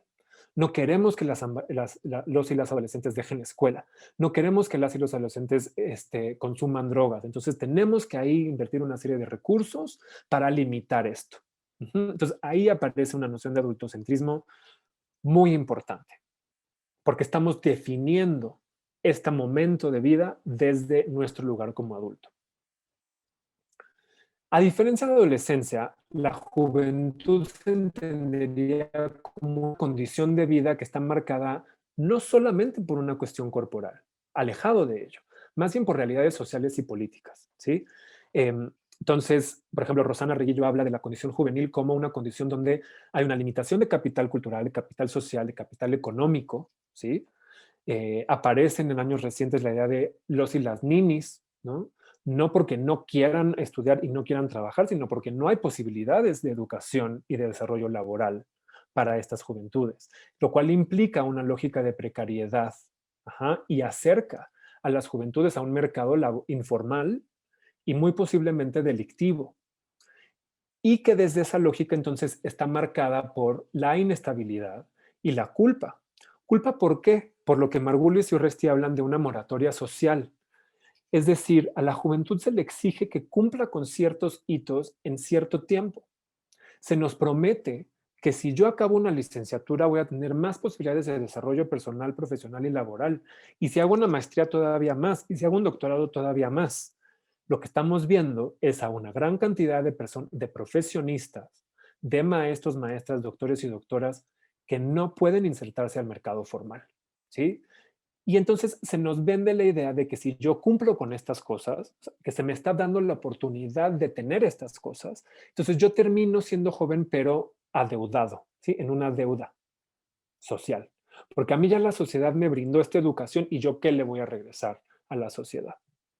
Entonces podemos entender, bueno, perdón, me parecería que la juventud como concepto nos permite con un poco más de facilidad, a comparación del concepto de adolescencia, hablar de autonomía, ¿sí? De la capacidad de decisión y de agencia. Y en ese sentido, hablar de juventudes LGBT sería hablar desde la intersección del sistema de género, del sistema sexual y del adultocentrismo. Entonces, el nivel normativo simbólico, que es donde más tenemos información, tenemos muy poca información sobre el nivel subjetivo afectivo de las juventudes LGBT. nos da coordenadas para entender su situación. Entonces, sabemos que hay precariedad laboral y económica, sabemos que hay una limitación del capital objetivo y cultural y que además está esta idea de los estresores únicos o lo que se conoce como estrés de minorías. Lo poco que sabemos sobre juventudes LGBT viene de este trabajo que hizo Ricardo Baruch con otros colegas y otras colegas, con estudiantes. Y se hizo solamente sobre acoso escolar, entonces tampoco es que sepamos mucho, pero sabemos que hay constantemente expresiones y lógicas de exclusión en contra de estas juventudes, ¿sí? Y aquí pongo algunos datos numéricos, como que el 50% de estudiantes LGBT escucha regularmente o algunas veces comentarios discriminatorios, o que más de la mitad se siente insegura debido a su orientación sexual, que una tercera parte de esas personas evita ir a los baños debido a esta inseguridad que siente.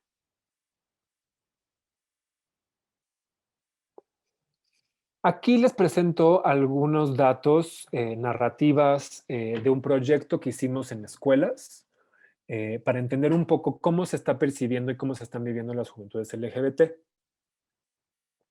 Yo hablé de este proyecto junto con mi amigo y colega Iscuatl Chelwanzi en este seminario hace unos años, entonces no voy a entrarle mucho a esto, solo quiero rescatar algunas ideas, ¿sí? Está este hombre heterosexual de 17 años que nos dice que cuando tratándose de las juventudes LGBT y de la diversidad sexual, él respeta siempre y cuando no se metan con él, ¿sí? O este hombre heterosexual de 15 años que dice, todos tenemos derecho a ser libres, pero yo no estoy de acuerdo con la diversidad sexual, ¿sí? Usando esta idea de libertad para sostener su desacuerdo. Una mujer lesbiana de 20 años que dice que no está acostumbrada a ver a dos mujeres agarradas de la mano, que es difícil aceptarlo, una mujer siendo lesbiana. O un hombre bisexual de 20 años, estudiante, que se define, bueno, que dice que ser bisexual es un complejo, es un trastorno, ¿sí? Y que es tonto que si es un trastorno se pueda curar. Y él atribuye la búsqueda que él hace en otros hombres por la búsqueda de una figura paterna, ¿sí? A su trastorno, a su complejo. Una mujer estudiante de 20 años que dice que el estilo de vida de las personas LGBT es extraño, pero que reconoce que el enamoramiento, que uno no escoge de quién se enamora. Y una estudiante mujer de 17 años que dice que no se debe discriminar, pero que la comunidad LGBT también tiene que respetar. Estas ideas de respeto y libertad fueron muy comunes en ese trabajo de campo que hicimos, ¿sí? Como si fuera una especie de invitación o solicitud a las personas LGBT a que tenemos que respetar constantemente como si nuestra mera existencia fuera una falta de respeto en contra de algunas personas, ¿sí? En este proyecto encontramos que los discursos se agrupan en estas 5 dimensiones o 5 posturas sobre la diversidad sexual, ¿sí? Una postura que afirma la existencia de la diversidad sexual, ¿sí? Personas que ya tienen un contacto, que la conocen, que están dispuestas a darle un lugar. Una postura del acercamiento a la diversidad sexual, es decir, una postura que permite a las personas acercarse y tratar de comprender, incluso desde estas lógicas de respeto y de libertad, como las que vimos en la diapositiva anterior. Una postura de acompañar a la diversidad sexual, no necesariamente en yo acompaño a personas de carne y hueso, sino decir, puedo coexistir al lado de. El rechazo abierto y violento de la diversidad sexual o el despliegue de la diversidad sexual. Recuerden que esto lo hicimos en escuelas, entonces aquí nos dimos cuenta cómo había estudiantes que llegaron a usar nuestro proyecto como una excusa para saltarse la clase, para agarrar dulces o incluso para que la misma escuela pudiera nombrarse como progresiva e incluyente en temas que son políticamente tensos en nuestra realidad actual. Aquí tengo un poco más de información sobre esto. Me voy a ir más rápido porque sí quiero que tengamos oportunidad de dialogar. Entonces se tratan de historias de personas LGBT y su lugar en la familia, donde narran aceptación, cambio, apoyo, hablan de relaciones de amistad y de parejas con personas LGBT. El acercamiento a la diversidad sexual tendría que ver, por ejemplo, con personas que les causa confusión, que les causa duda, que quieren dialogar. El acompañamiento de la diversidad sexual tiene que ver con justamente esta sorpresa o este cambio corporal cuando se acercaban con nosotros y decían, ¿cómo? Yo no quiero hablar de esto, ¿no? Pero estaban ahí, se acercaban de alguna manera.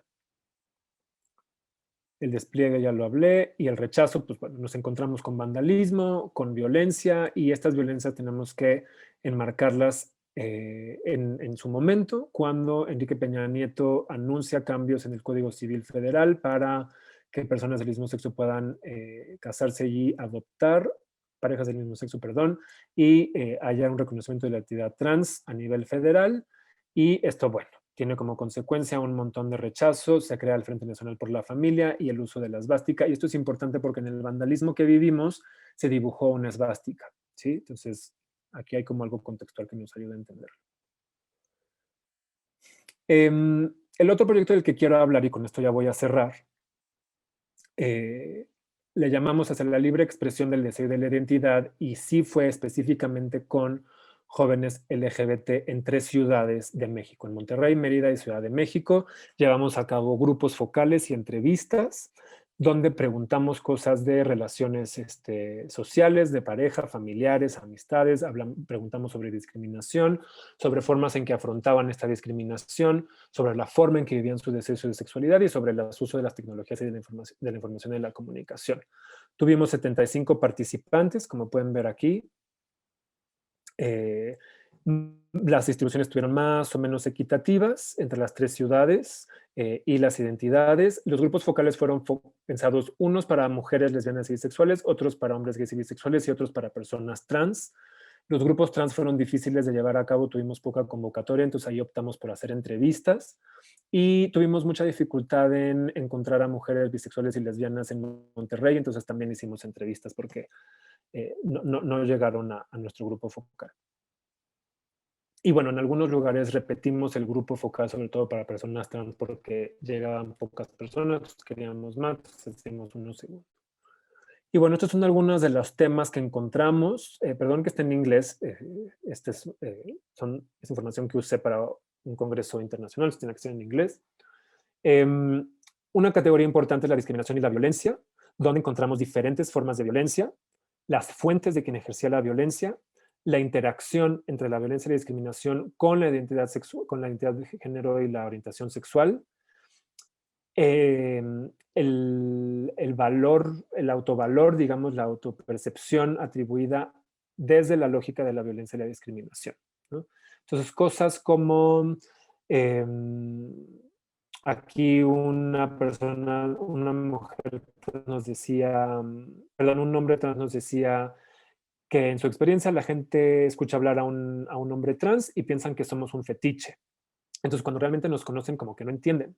Dice, yo me entiendo como un hombre trans y... Tenemos 3 aldeas digitales. Ok, gracias por apagar el micrófono. Y dice, yo soy como todos los demás, como todas las demás, no estoy aquí solamente para hablar de sexo, ¿no? En esta idea de la fetichización de lo trans.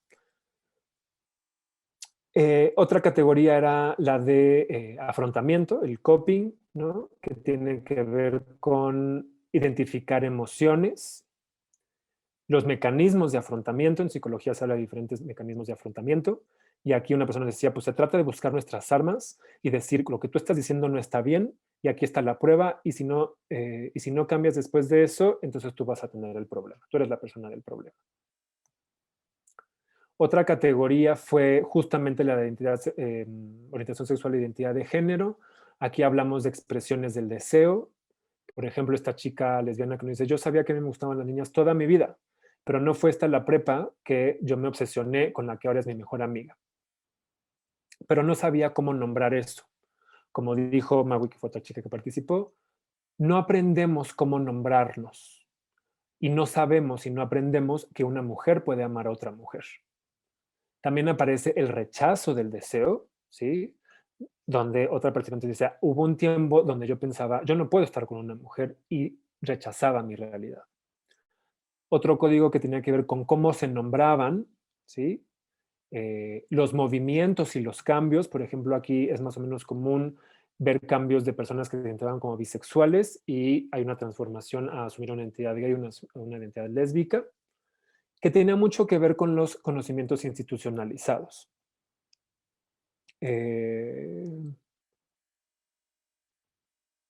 Entonces, por ejemplo, estoy tratando de acordarme esto que es.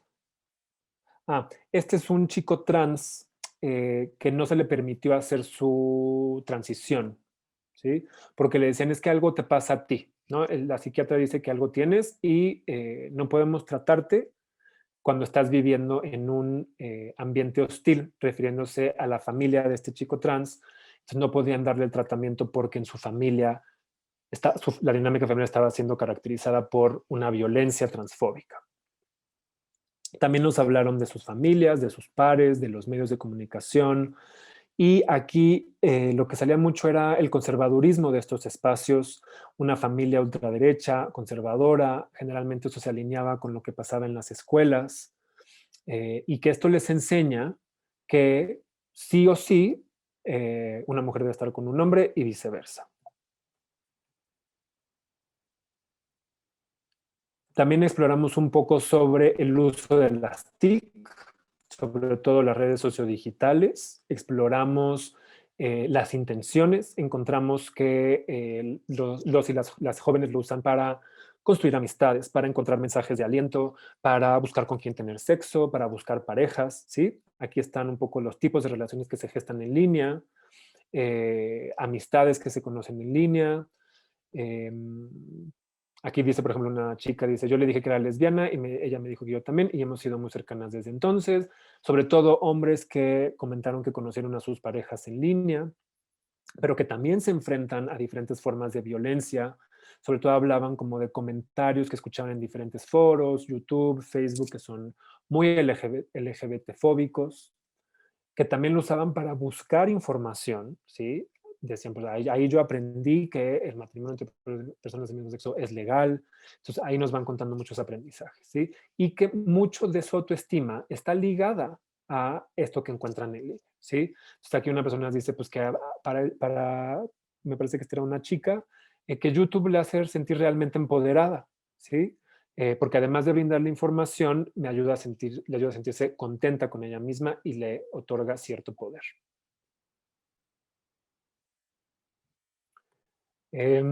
Y finalmente, creo que ya esta es la última, y si no, aquí le voy a parar de todas formas. Las experiencias emocionales, ¿sí? Aquí estamos hablando de qué consecuencias emocionales hay, por ejemplo, de socializar el deseo. Aquí nos hablan que cuando esta chica le habla a su hermana y a sus amistades lloró mucho, se sentía deprimida, era triste y lloraba mucho. Pero también hablaban de cómo, bueno, las emociones también están ligadas a cómo lidiar con asuntos de salud, sobre todo las personas trans, que nos hablan, decían, bueno, cuando estás en terapia de reemplazo hormonal tienes que realmente cuidarte, hay ciertas cosas que pueden afectar tu salud y debes de visitar a tu médico regularmente. Y también aparecía lo que en psicología conocemos como homofobia internalizada, donde nos hablan de los dolores y dificultades de crecer como una niña marimacha, un niño joto, etcétera, ¿sí? Y bueno, aquí nada más mencionar brevemente que con esta información estamos trabajando diferentes textos, uno sobre embodiment o en la encarnación de la homofobia internalizada y de cómo esto permite generar ciertas formas de relaciones donde se juegan las relaciones, las emociones de forma importante. Y aquí sí quiero señalar que yo entiendo las emociones como aquellas fuerzas que acercan y alejan a los cuerpos entre sí. Aquí yo me ciño mucho al trabajo de Sara Ahmed, que entiende a las emociones como las fuerzas que se imprimen sobre los cuerpos y que le dan forma a los cuerpos. Y que la sexualidad se vive bajo ciertas líneas o ciertas normas, ¿sí? También estamos trabajando, bueno, aquí por ejemplo hay unos ejemplos. Santi, un hombre gay que dice, mi mejor amigo me dijo que yo era asqueroso cuando salí del closet con él, ¿no? Entonces, esta idea de asco lo que hace es generar distancia entre Santi y su mejor amigo. Aquí Sahid, una mujer lesbiana que dice, de niña mi mamá me decía que no jugara con mi vecina porque me iba a contagiar lo lesbiana. Entonces nuevamente aparece una forma de poner distancia a partir de una emoción, de un afecto. Pues aquí quise hablar un poco del asco, ¿no? Como la emoción del asco y lo que puede generar. Pero como también eso lo que hace es normalizar la violencia para resistirla y que aparezcan formas de resiliencia, en formas de agencia, es decir, en formas de generar cambios en los contextos. También un trabajo sobre microagresiones, específicamente en hombres gay, para poder un poco evidenciar los efectos duraderos que tiene bromas, chistes, uso de términos heterosexistas que generalmente son minimizados, que nos dicen que son solo bromas, son solo chistes, ¿no? Pero que estamos viendo que está teniendo efectos sobre la salud. Un trabajo también sobre precarización trans, porque la experiencia trans está marcada por el dolor, por la exclusión constante. Vaya, la experiencia trans sí está resultándonos muy distinta a la de otras identidades, en la medida en que aparece la violencia con mucha más fuerza. Y bueno, para concluir, estamos hablando de experiencias diversas de violencia y discriminación, porque las políticas les permiten la existencia de esas experiencias, permiten categorizar homogéneamente esa experiencia a través de la estereotipación y el prejuicio, que surge la resistencia como una forma de afrontamiento, donde las instituciones tienen un lugar central porque son espacios donde se repiten constantemente las normas y permiten este ciclo, y que reconocer, no incluir, reconocer a las juventudes LGBT implica crear políticas que cuestionen las lógicas del cuerpo, sobre todo del género, de la sexualidad y de la edad, repetir esas normas constantemente para reconocer la autonomía y la autenticidad del deseo no heterosexual, que tiene implicaciones para todo el sistema educativo y para las instituciones escolares, para el sistema de salud y la formación de profesionales de la salud y por supuesto para el sector privado, sobre todo a nivel laboral. Y bueno, con eso ahora sí ya cierro, me extendí un poco, les ofrezco una disculpa, pero estoy en entera disposición de escuchar comentarios, dialogar con ustedes. Muchísimas gracias, Nacho. Ni te disculpes, que estamos muy fascinadas de escuchar. Bueno, a ver, miren, les explico la dinámica porque nos queda poquito tiempo. Mitzi nos va a hacer el favor de leer los comentarios en el chat y después yo comparto micro con 3 personas que quieran preguntar algo con Nacho o compartir alguna idea y después te damos a ti de vuelta el micrófono, Nacho, para que cierres. ¿Te parece bien? Claro que Gracias. sí. Venga, Mitzi. Sí. Bueno, primero Perla Pineda nos dice saludos Meli, saludos grupo, muchas gracias. Alba López nos dice buenas tardes, saludos desde Sinaloa, abrazos cariñosos. Carla Guadalupe Méndez nos dice buenas tardes, mucho gusto desde Oaxaca. Perla Castillo, saludos desde Baja California. Juan Carlos Cedeño, buenas tardes a todos. Sandra Cisnero, igual un saludo. Saludos maestro, le dice a Ignacio. Ay, dame un segundo, se me fueron aquí las. Ya. Y Perla Castillo nos dice, las mujeres, aunque se identifiquen como hombres, son invisibilizadas y discriminadas doblemente por. Perla Pineda nos dice, grupo, tengo una duda, ¿a qué, quién o quiénes nos referimos cuando decimos otre, otres, todes? No sé si sea específicamente algún género o a quién. Gracias.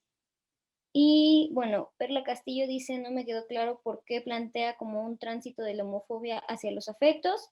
Y finalmente, Pamela Fernández nos dice, ¿podrías explicar la diferencia si existe entre la diversidad sexual y la disidencia sexual? Y sería todo. Acá si quieres, Nacho, tú compártenos y si alguien quiere compartir con Nacho algo verbalmente, vayan levantando sus manitas, por favor, adelante. Sí, perdón, nada más, Mitzi, lo último que dijiste es una pregunta sobre la diferencia entre diversidad y disidencia, ¿verdad? Sí. Ok, perfecto. Bueno, yo no sé si sea la persona indicada para hablar de esto del uso de la E. Yo solo contestaría que yo intento usar la E para incluir la amplia gama de géneros que podemos concebir, ¿sí? Entonces, a personas no binarias, personas que nos sentimos en lo masculino, que se identifican en lo femenino. Ese es el uso que yo le doy. Ahora, bueno, este centro del trayecto de la homofobia a los afectos, intenté explicarlo al principio, tal vez no fue del todo claro, pero sobre todo tiene que ver con el tránsito que yo fui haciendo a lo largo de este recorrido de trabajo investigativo, y porque justo cuando ya me fui topando con la teorización en torno de los afectos, me di cuenta que la homofobia es un afecto, ¿sí? O sea, la homofobia lo que está haciendo es generar distancias o generar cercanías y imprimirse sobre los cuerpos para darles forma en esta lógica de inclusión y de exclusión. Y porque hay muchas emociones que se juegan a partir de las diferentes formas de exclusión y de marginación sexual y de género. Entonces, bueno, por ahí va mi intención, pero también es un título como que quise plasmar también como provocación más que como respuesta. Sobre la distinción entre diversidad sexual y disidencia sexual, yo me baso mucho en el trabajo de Guillermo Núñez y de Norma Mogrovejo cuando analizan el concepto de diversidad sexual, que tiene un poco que ver con la historia que yo intenté narrar, y entienden la diversidad sexual como un concepto que surge en los 90 para reivindicar los derechos y las lógicas de las personas no heterosexuales y no cisgénero, que se estaban constituyendo en ese momento como comunidad LGBT o que estaban empezando a ser reconocidas como comunidad LGBT, pero que termina siendo cooptado políticamente, que termina perdiendo una fuerza pues de resistencia, de transformación, ¿sí? Porque llega a la élite política, llega a esas cúspides y justamente pasa esto del pinkwashing, donde pues vamos a ser buena onda, vamos a ser una ciudad cool, chida y vamos a ser gay friendly, ¿sí? Entonces se invisibiliza una serie de malestares que siguen existiendo. Tanto Guillermo Núñez como Norma Mogrovejo proponen el uso de disidencia sexual para recuperar justamente ese carácter disidente y ruptor de la sexualidad y para poner al frente o enfatizar cómo la sexualidad se construye, se constituye a partir de una serie de normas eh, que, que marcan la lógica de encarnar la sexualidad y el género. Contestaré un poco por ahí.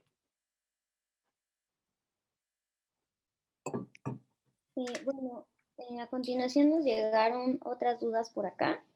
Dice Carlos Valle, ¿existe algún dato sobre la caracterización que las juventudes LGBT hacen de las instituciones a las que pertenecen o en las que se desenvuelve a partir de las normas que se les impone? Y Alba López dice, excelente ponencia, tengo una inquietud. ¿Qué opinión tiene usted respecto a la disforia de género en niñas, niños y adolescentes? Me llama la atención el caso de la niña Sofía, que en 2017 se convirtió en el primer caso de niña trans en México, que a través de un procedimiento administrativo modificó su acta de nacimiento y su nombre y género. ¿Podría brindarme su opinión? Gracias y saludos desde Sinaloa. Ok. La primera pregunta, no, yo no conozco de ningún dato que hable de la manera en que juventudes LGBT ocupan sus instituciones y las normas. Vaya, con ese propósito explícito, yo no conozco ningún dato ni ninguna investigación. Creo que en general la investigación sobre diversidad sexual, disidencia sexual, LGBT en México se ha enfocado sobre todo en la adultez temprana y un poco en la juventud, pero arriba de 18 años, ¿sí? Entonces tenemos muchos vacíos de conocimiento en lo que pasa antes de los 18 años. Pero sí hay algunas investigaciones donde los resultados nos hablan un poco de cómo las juventudes se relacionan o ciertas juventudes se relacionan con sus instituciones. Sobre la segunda, a ver, voy a hacerlo con toda la cautela que pueda. Yo voy a insistir mucho en este carácter adultocéntrico. Me parece que ha sido desde el adultocentrismo que definimos la niñez y definimos la adolescencia y que desde ahí no le damos oportunidad a que la propia niñez y la propia adolescencia pueda definirse y entenderse a sí misma o a sí misma. Y a mí esto me parece muy preocupante porque estamos robándoles entonces de un sentido de autonomía, de libertad y de agencia, que a mí me parece fundamental. El caso de la niña Sofía se logró, hasta donde yo sé, por lo que me ha platicado Alelí Ordóñez, que fue quien llevó el caso, apelando al interés máximo del niño o de la niña, ¿sí? Me parece que es el único caso donde para abogar por el interés superior del niño y la niña se le preguntó a la niña o a la niña. O sea, el interés superior del niño y la niña nunca se le pregunta al niño o a la niña. Depende de algún juez o de alguna jueza. Yo sí creo que niños, niñas, niñas, adolescentes tienen el derecho a identificarse bajo el género con el que se identifiquen, incluso si ese es distinto al sexo que se le asignó al nacer. Me parece que en términos sociales, políticos y psicológicos, el derecho a un nombre es fundamental. El derecho a yo nombrarme como a mí me hace sentido es central para el desarrollo de una identidad. Donde puede levantarse preocupaciones, posiblemente tengan que ver con la intervención médica de esos cuerpos, ¿no? Se atribuye desde el adultocentrismo que niños, niñas, niñas, adolescentes no saben lo que quieren y pueden cambiar de opinión. Yo diría que eso no es exclusivo de la niñez y de la adolescencia, que de adultos también cambiamos de opinión y tal vez a los 25 me hizo un tatuaje y a los 35 ya no me gustó, ¿sí? Entonces, ahí nuevamente se imprime lo adultocentrado, pero también creo que es importante aclarar que en este caso no se está tratando, por lo menos en lo público, de algún uso de herramientas médicas como hormonas o cirugías, ¿sí? No se está interviniendo el cuerpo de Sofía, por lo menos no todavía. Y que existe un tratamiento que lo que hace es, llegada la pubertad, se bloquea la producción hormonal justamente para que la persona en cuestión tenga el tiempo que requiera esa persona para tomar una decisión que puede ser más permanente al usar terapia de reemplazo hormonal o cirugías. Entonces, así contestaría esa pregunta.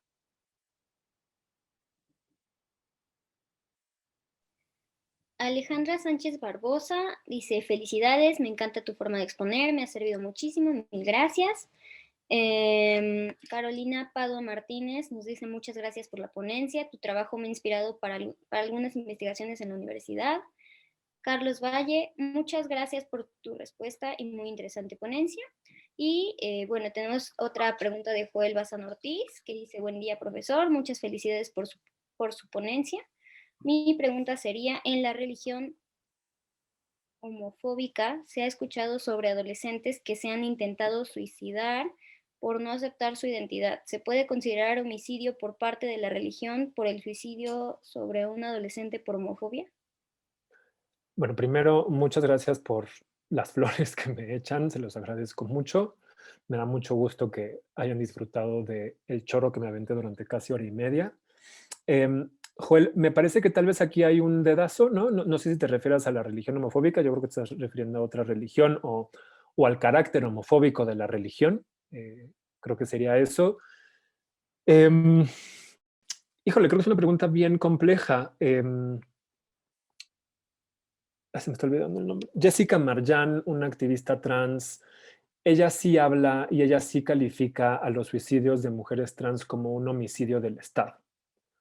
Ella sí cree, y no es la única, he escuchado a otras personas hablar de eso, de que justo lo que hacen estas instituciones es enseñar a no querernos, a odiarnos, ¿no? Por nuestro deseo, por nuestra sexualidad, por nuestro cuerpo, por ser cuerpos gordos, por ser cuerpos morenos, negros, jotos, lenchas, lo que quieran y manden.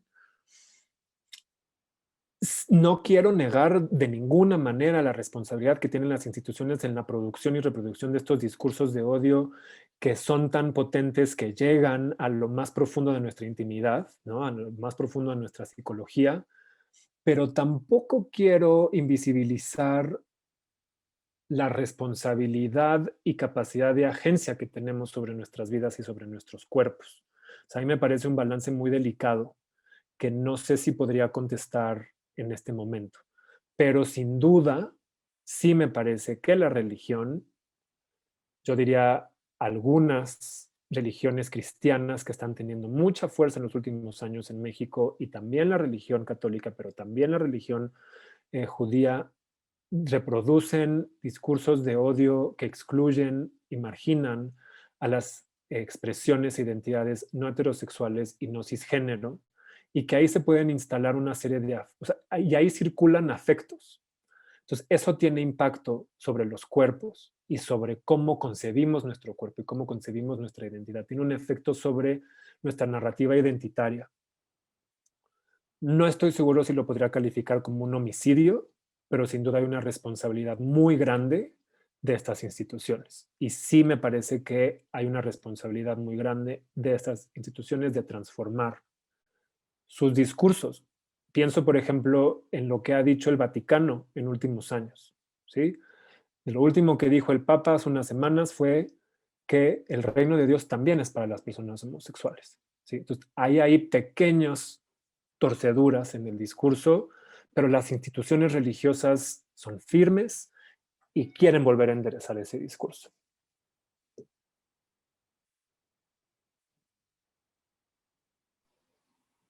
Bueno, y ya Dame chocecito, Mitzi, nada más permitirme opinar, Nacho, a partir de esto último que nos dices. También creo que la iglesia, y particularmente la católica, todas las iglesias, pues, pero la católica siempre ha tenido esa capacidad de adaptación, ¿no? Yo también escuché esa noticia, ¿no? Que el Papa decía que también hay un cielo arcoíris y tal. Y digo, pues qué tan nerviosos están los católicos, ¿no? Que necesitan incluso construir cielos de colores. Una vez se están quedando sin creyentes, ¿no? Pero bueno, nomás yo quería llegar a joder tantito. Ya, Mitzi, adelante. Ya por último, más flores y una pregunta. Nos dice Giselle Torres, buenas tardes, el tema está súper padre. Gracias por su exposición, estuvo demasiado completa e interesante. Y Carla Sánchez nos dice, me encantó su ponencia, muchas gracias. Tengo una pregunta. ¿Qué tanta responsabilidad ha tenido la psicología para impactar en el discurso social de rechazo ante la comunidad LGTB+? Ok, pues nuevamente muchas gracias por todos sus comentarios, de verdad que se los agradezco y llenan la cora de cosas bonitas, entonces les agradezco mucho.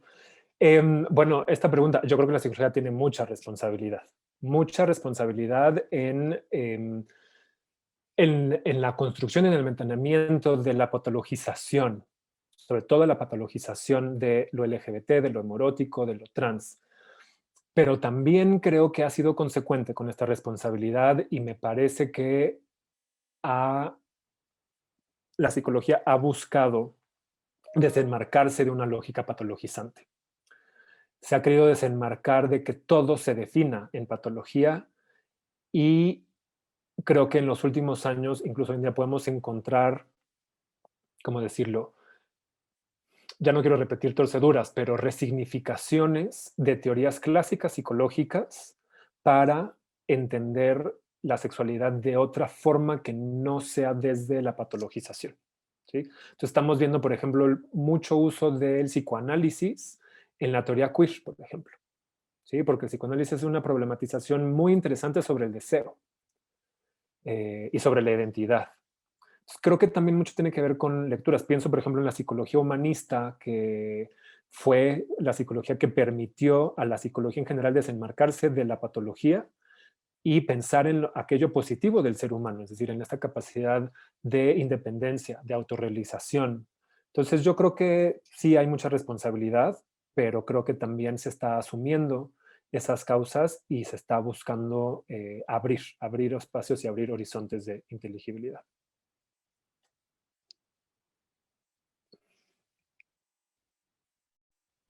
Muchísimas gracias, Nacho.